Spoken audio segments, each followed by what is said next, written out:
LDF സർക്കാരിന്റെ ഒരു പ്രധാനപ്പെട്ട ഒരു ടാഗ്ലൈൻ ആയിരുന്നു അവൾക്കൊപ്പം എന്നുള്ളത്. ഇപ്പൊ ചോദിക്കേണ്ടത് ഏതവൾക്കൊപ്പം എന്നും കൂടെ പറയണം. അതായത് ഒരുപാട് സ്ത്രീകൾ അവർക്കേറ്റ ഈ ലൈംഗിക അതിക്രമങ്ങൾക്കെതിരെ മുഖ്യമന്ത്രിക്ക് നേരിട്ട് പരാതി കൊടുക്കുന്ന ഒരു സാഹചര്യം ഉണ്ടായിട്ടുണ്ട്.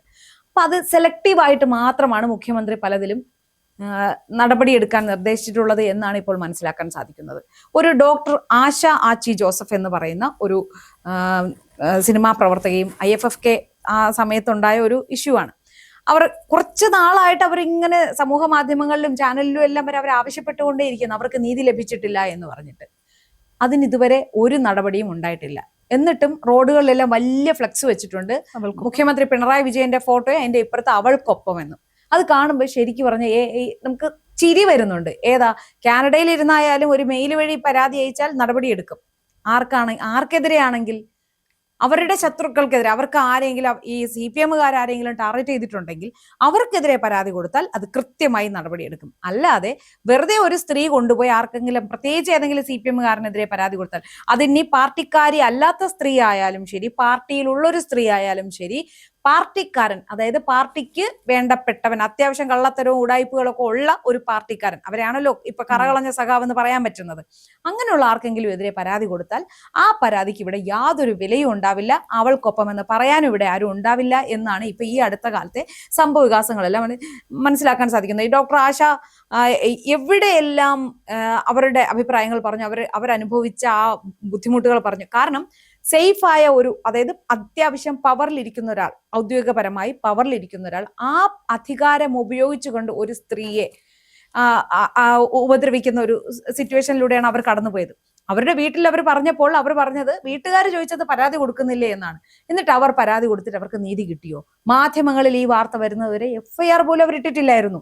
അപ്പോൾ എങ്ങനെയാണ് ഈ സർക്കാരിന് അവൾക്കൊപ്പം എന്ന് വലിയ ഫ്ലക്സ് അടിച്ചു വെക്കാൻ പറ്റുന്നത്? അല്ലേ ചേച്ചി, അവൾക്കൊപ്പം എന്നേ പറഞ്ഞിട്ടുള്ളൂ. അത് ഏത് അവളാണെന്ന് സർക്കാർ എവിടെയും മെൻഷൻ ചെയ്ത് പറഞ്ഞിട്ടില്ല.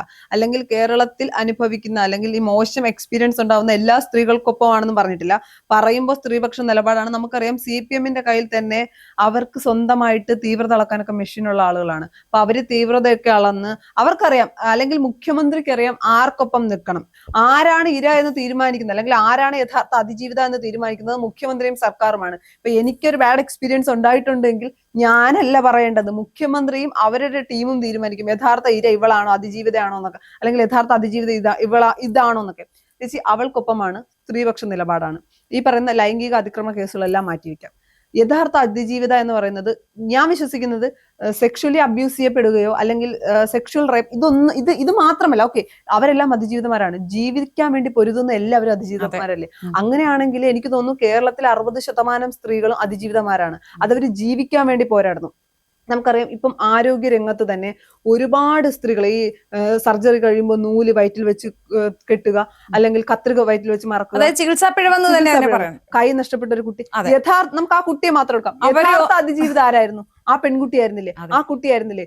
എന്തുകൊണ്ട് കേരളത്തിലെ മുഖ്യമന്ത്രിക്ക്, അല്ലെങ്കിൽ കേരളത്തിലെ ഈ പറയുന്ന ആരോഗ്യമന്ത്രി പറഞ്ഞില്ല നമുക്കൊരു കൈ, അല്ലെങ്കിൽ ഒരു ആർട്ടിഫിഷ്യൽ കൈ കൊടുക്കാമെന്ന് പറഞ്ഞു? അപ്പൊ യഥാർത്ഥത്തിൽ ആ കുട്ടി അതിജീവിതയായിരുന്നില്ലേ? അതേസമയം രാഹുൽ മാങ്കൂട്ടത്തിന്റെ വിഷയം വരുമ്പോ, കാനഡയിൽ നിന്ന് ഒരു പരാതി വരുമ്പോ, രാഖി രാമാനം പാതിരാത്രി പോയി രാഹുൽ മാങ്കൂട്ടത്തിനെ അറസ്റ്റ് ചെയ്യുന്നു. മാത്രമല്ല ക്യാമറമാനെ കൂടെ കൊണ്ടുപോവാണ്, വീഡിയോ എടുക്കാൻ പോലീസ് തന്നെ നിർദ്ദേശിക്കുകയാണ്, വീഡിയോ എടുക്കുക, അതിനെ മാക്സിമം റീച്ച് ഉണ്ടാക്കണമല്ലോ. അപ്പൊ അവൾക്കൊപ്പമാണ് ഇവർ നിൽക്കുന്നത്? അവർക്ക് താല്പര്യമുള്ള കേസുകളിൽ മാത്രം അവൾക്കൊപ്പവും, അല്ലാത്ത കേസുകളിൽ മൗനവുമാണ്. അല്ല, മുമ്പ് വാളയാറിലെ 2 പെൺകുട്ടികളുടെ മരണവുമായി ബന്ധപ്പെട്ട് ആ പെൺകുട്ടിയുടെ അമ്മ തല മൊട്ടയടിച്ചു വരെ ഇവിടെ സമരം ചെയ്തായിരുന്നു. തിരിഞ്ഞു നോക്കിയോ? പകരം ഈ സഖാക്കന്മാര്, ഇടതുപക്ഷ മുന്നണി, പുരോഗമനവാദികളായ ഈ ഇടതുപക്ഷം എന്താണ് പറഞ്ഞത്?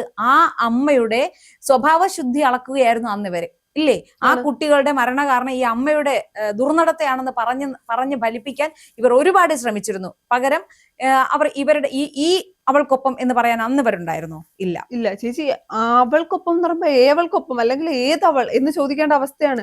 കാര്യം കേരളത്തിൽ എന്തുമാത്രം അതിക്രമ കേസുകൾ വരുന്നുണ്ട്. ഇതിൽ ഏതവൾക്കൊപ്പമാണ് ഈ സർക്കാർ നിന്നിട്ടുള്ളത്? ഞാൻ ചോദിക്കട്ടെ, മുകേഷ് MLA-ക്കെതിരെ ആരോപണം വന്നില്ലേ? അന്ന് അവൾക്കൊപ്പം എന്ത് നിലപാടാണ് ഇവരെടുത്തത്? ഇപ്പൊ ഈ പറയുന്ന പോലെ ഞാൻ ഇരയല്ല, അതിജീവിതയല്ല, എന്റെ പേര് ഞാൻ പറയുന്നു എന്നൊരു സ്ത്രീ വന്ന് സമൂഹത്തിന് മുന്നിൽ പറയുമ്പോ അവരെ ചേർത്ത് പിടിക്കേണ്ടത് ഈ സർക്കാർ ആയിരുന്നില്ലേ? അല്ലാതെ എന്താണ്, ചായ കുടിക്കുന്ന കപ്പില് PR വർക്കിന്റെ പേരിൽ ഞാൻ അവൾക്കൊപ്പമാണ് അല്ലെങ്കിൽ ഇരകൾക്കൊപ്പമാണ്, ഈ പല മാധ്യമ പ്രവർത്തകരും പറയുന്നുണ്ടല്ലോ, സ്ത്രീകളും പുരുഷന്മാരൊക്കെ പറഞ്ഞു. ഞങ്ങൾ എപ്പോഴും അതിജീവിതമാർക്കൊപ്പമാണ്, അവിടെ രാഷ്ട്രീയം നോക്കാറില്ല. അപ്പോ ഏത് അതിജീവിതമാർക്കൊപ്പമാണ് ഇവർ നിന്നിട്ടുള്ളത്? അങ്ങനെയല്ല, ഇപ്പോഴത്തെ മന്ത്രിയും മുഖ്യമന്ത്രിയുടെ മരുമകനുമായ മുഹമ്മദ് റിയാസ്, അദ്ദേഹത്തിനെതിരെ പോലും ഒരു ഗാർഹിക പീഡന പരാതി ഉണ്ടായിരുന്നു, അദ്ദേഹത്തിന്റെ ആദ്യ ഭാര്യ കൊടുത്തപ്പോൾ. അപ്പൊ ആ സ്ത്രീക്കും ഇതുപോലത്തെ ന്യായമൊന്നും ആവശ്യമില്ല. ഇല്ല ചേച്ചി, എനിക്ക് തോന്നുന്നു കേരളത്തില് ന്യായമുള്ള അല്ലെങ്കിൽ നീതി കിട്ടേണ്ട കുറച്ച് പേര് ഇവര് ലിസ്റ്റ് ഔട്ട് ചെയ്തിട്ടുണ്ട്. അതിന്റെ അകത്ത് എനിക്ക് തോന്നുന്നു കഴിഞ്ഞ തെരഞ്ഞെടുപ്പ് സമയത്ത് അല്ലെങ്കിൽ അതിനൊക്കെ മുമ്പ് അവര് എടുത്തു വെച്ചൊരു പേരായിരുന്നു സരിത. സരിതയ്ക്ക് നീതി അത്യാവശ്യമായിരുന്നു. സരിത സ്ത്രീയാണ്, സരിതയെ പരിഗണിക്കണം. ഇപ്പുറത്തേക്ക് വരുമ്പോ സ്വപ്ന സുരേഷ് സ്ത്രീ ആണെങ്കിലും അത്ര പരിഗണനയുടെ ആവശ്യം സ്വപ്ന സുരേഷ്, കാരണം സ്വപ്ന സുരേഷ് ഒരുപാട് കാര്യങ്ങൾ വെളിപ്പെടുത്തിയിരുന്നു. ഇപ്പോ കടകംപള്ളിക്കെതിരെ ആയാലും പഴയ സ്പീക്കർ ശ്രീരാമകൃഷ്ണൻ അദ്ദേഹത്തിനെതിരെ ആയാലും ഒരുപാട് വെളിപ്പെടുത്തലുകൾ സ്വപ്ന സുരേഷ് നടത്തി. അതിലൊക്കെ എന്തെങ്കിലും കേട്ട ഭാവം നടിച്ചിട്ടുണ്ട്. അപ്പൊ ആ സ്വപ്ന സുരേഷിന് ഏത് നീതിയെന്ന് സർക്കാർ ഇവർക്കറിയാം. ഇവരുടെ അതായത് CPM-ൽ ഉയർന്നു വരാനുള്ള യോഗ്യത എന്ന് പറയുന്നത് ഇതുപോലെ ഇങ്ങനെ കുറച്ച് സ്ത്രീകളുമായി ബന്ധപ്പെട്ട് കുറെ പരാതികൾ വരണം. അതായത് KB ഗണേഷ് കുമാർ, മുഹമ്മദ് റിയാസ്, ഇങ്ങനെ തുടങ്ങിയ കുറെ ആൾക്കാരുണ്ട് സ്ത്രീകളുമായി ബന്ധപ്പെട്ട്. അപ്പൊ അതൊക്കെ ഇതിന്റെ ക്വാളിഫിക്കേഷൻസ്, സീനിയോറിറ്റി കൂട്ടാനുള്ള ക്വാളിഫിക്കേഷൻസ് ആണ്. അത് വെച്ച് നോക്കുമ്പോൾ എനിക്ക് തോന്നുന്നത് ഇവർക്ക് രാഹുൽ മാങ്കൂട്ടത്തിന് നല്ല നോട്ടമുണ്ട്, ഇവനെ നമുക്കെടുത്താൽ എന്താ എന്ന് തോന്നിട്ട്. അപ്പൊ അവന് ആ ക്വാളിഫിക്കേഷൻ വരണമല്ലോ, അതിനു വേണ്ടിയിട്ടാണ് ഇങ്ങനെ നിരവധി അതിജീവിതമാരെ ഈ രംഗത്തേക്ക് കൊണ്ടുവന്നത്. ഞാൻ പറയുന്നത്, ഒന്നെങ്കിൽ ഞങ്ങളുടെ നിലപാട് അവൾക്കൊപ്പമാണെന്ന് പറയരുത്. എന്റെ അഭിപ്രായം അത്രേ ഉള്ളൂ. എല്ലാവർക്കും തുല്യ നീതി കൊടുക്കാൻ പറ്റൂലെങ്കിൽ അവൾക്കൊപ്പം വേണ്ട. ഞാൻ ഈ പറയുന്ന പോലെ സ്ത്രീകൾക്കൊപ്പമല്ല, അല്ലെങ്കിൽ എല്ലാ കേസുകളും പരിശോധിച്ച് തീരുമാനം എടുക്കുന്ന സർക്കാരാണെന്ന് മാത്രം. ഞങ്ങൾക്ക് വേണ്ടപ്പെട്ടവർക്കൊപ്പം. ഞങ്ങൾക്ക് വേണ്ട, അത് മതി, ഞങ്ങൾക്ക് വേണ്ടപ്പെട്ടവർക്കൊപ്പം. അതും വേണ്ട, ഏത് പരാതി വന്നാലും പരിശോധിച്ചിട്ട് നടപടി എടുക്കാന്ന് പറഞ്ഞു. ഞാൻ ചോദിക്കട്ടെ, ഈ പറയുന്ന ആശ ആദ്യം പരാതി കൊടുത്തത് മുഖ്യമന്ത്രിക്കായിരുന്നില്ലേ? ആ പരാതി എന്തുകൊണ്ട് സ്വീകരിച്ചില്ല? അതേസമയം KPCC പ്രസിഡന്റിനും മുഖ്യമന്ത്രിക്കും പരാതി കൊടുക്കുമ്പോ ആ പരാതി ഇത്രയും ഇടുന്നു. ഞാൻ ആർക്കെതിരെ നോക്കിയപ്പോ അയ്യോ ഇത് ഞാൻ നമ്മന്റെ ആള്, അപ്പൊ അത് അവിടെ അടിയിൽ. അല്ല ചേച്ചി, ഞാൻ വേറെ സംശയം, എനിക്കറിയില്ല, എന്റെ അറിവിലില്ല, ഇനി ചേച്ചി പറയും. ഏതെങ്കിലും ഒരു പരാതി KPCC പ്രസിഡന്റിന് കൊടുത്താൽ ചേച്ചിക്ക് അറിയോ? ഏതെങ്കിലും ഒരു അതിജീവിത ഈ പരാതി മുഖ്യമന്ത്രിക്ക് കൊടുക്കുന്നത് ഓക്കെ, നിലവിലെ അധികാരത്തിലുള്ള ആളിന്റെ ഐഡന്റിറ്റി പോലും ഇല്ലാത്ത പരാതിയാണ് KPCC കിട്ടിയതെന്ന് പറയുന്നത്. അത് അദ്ദേഹം അപ്പോ തന്നെ DGP-ക്ക് കൈമാറുകയും ചെയ്തു. രാഷ്ട്രീയം എന്താണ്? അതെന്തുകൊണ്ടായിരിക്കും അറിയാം, DGP-ക്ക് കൈമാറി. ഇപ്പൊ ഒരു പരാതി കിട്ടിയിട്ട് കൈമാറിയില്ല എന്ന് പറഞ്ഞാൽ അത് പറഞ്ഞിട്ട് അടുത്ത് വീണ്ടും കോൺഗ്രസിനെ അടിക്കാനുള്ള ഒരു വടിയായിട്ട് അവർ. അത് മാത്രമല്ല, സാധാരണഗതിയിൽ എനിക്കറിയില്ല, ഇപ്പൊ ഞാനൊരു പരാതിയുമായി പോലീസ് സ്റ്റേഷനിൽ പോകുന്നു, അല്ലെങ്കിൽ മുഖ്യമന്ത്രിക്ക് ഞാനൊരു പരാതി കൊടുക്കുമ്പോൾ എന്റെ പരാതി എത്തി അടുത്ത സെക്കൻഡിൽ അത് മാധ്യമങ്ങൾ അറിയണമെങ്കിൽ ഇതെല്ലാം വെൽ പ്ലാൻഡ് ആയിരുന്നു. എല്ലാം വെൽ പ്ലാൻഡ്, എല്ലാം PR വർക്ക് തന്നെയാണ്. പക്ഷെ മുഖ്യമന്ത്രിക്ക് പരാതി കൊടുക്കുന്നു, സ്വീകരിക്കുന്നില്ല, മാധ്യമങ്ങളെ അറിയിക്കുന്നു. ആ സമയത്തൊന്നും എന്തുകൊണ്ട് ഇവർ നിലപാടെടുക്കില്ല? ആ ഒരു സ്ത്രീ സമൂഹത്തിന്റെ മുന്നിൽ യാചിക്കുകയാണ്, എനിക്ക് നീതി തരൂ, എനിക്ക് നീതി തരൂ എന്ന് അവർ യാചിക്കുകയാണ്. അവര് സ്ത്രീയല്ല. ആ സ്ത്രീ ഈ സമൂഹത്തിന് മുന്നിൽ യാചിക്കുകയാണ്. ആ സ്ത്രീ പറയുന്നില്ല എന്താണ് എനിക്ക് മോശം എക്സ്പീരിയൻസ് ഉണ്ട്, അല്ലെങ്കിൽ എന്നോട് മോശമായി പെരുമാറി, ഞാൻ ഇരയാണ്, അതിജീവിതമാണ്, പേര് വെളിപ്പെടുത്തേണ്ട പറയുന്നില്ല. അവരുടെ സ്വന്തം ഐഡന്റിറ്റിയോട് കൂടി തന്നെയാണ് ഈ സമൂഹത്തിൽ ഇറങ്ങി അവർ നീതിക്കായി യാചിക്കുന്നത്. അപ്പൊ അതിന്റെ അകത്ത് മറ്റൊരു ചോദ്യമുണ്ട്. അവരോട് 100 ചോദ്യം ചോദിക്കാൻ മനസ്സിലുണ്ടാകും ചിലർക്കെങ്കിലും, ഇതെന്താണ് സംഭവിച്ചത്. അവരതിനൊക്കെ ഉത്തരം പറയാൻ തയ്യാറാണ്. പക്ഷേ ഇതിനു മുമ്പ് അതിജീവിതമാരുണ്ടായിരുന്നല്ലോ, അവരാരും ഈ ധൈര്യം കാട്ടിയില്ലല്ലോ. അപ്പൊ ഇവരുടെ ഭാഗത്ത് ഒരു തെറ്റുമില്ല എന്ന് 100% ഉറപ്പുള്ളതുകൊണ്ടല്ലേ ഇവർ. ആ അതിജീവിതമാർക്കെല്ലാം കുറച്ച് വോയിസ് ക്ലിപ്പുകളും, സെലക്ട് ചെയ്ത കുറച്ച് വോയിസ് ക്ലിപ്പുകളും, ക്രോപ്പ് ചെയ്തെടുത്ത കുറച്ച് ചാറ്റുകളും മാത്രമേ അവർക്ക് സമൂഹത്തിന്റെ മുന്നിൽ അവതരിപ്പിക്കാനുണ്ടായിരുന്നുള്ളൂ. അതെല്ലാം ചാനൽ റേറ്റിംഗിന് വേണ്ടി പല ചാനലുകളും ദുരുപയോഗം ചെയ്യുകയും ചെയ്തു. അതും ഒരു PR വർക്കിന്റെ ഭാഗമാണ്. സെലക്റ്റീവ് അവൾക്കൊപ്പം എന്ന് മാത്രമേ ഇതിനെക്കുറിച്ച് പറയാം. അല്ല, ഈ തെരഞ്ഞെടുപ്പ് സമയത്ത് ഇനിയും അവൾക്കൊപ്പം എന്നാണോ പറയേണ്ടത്?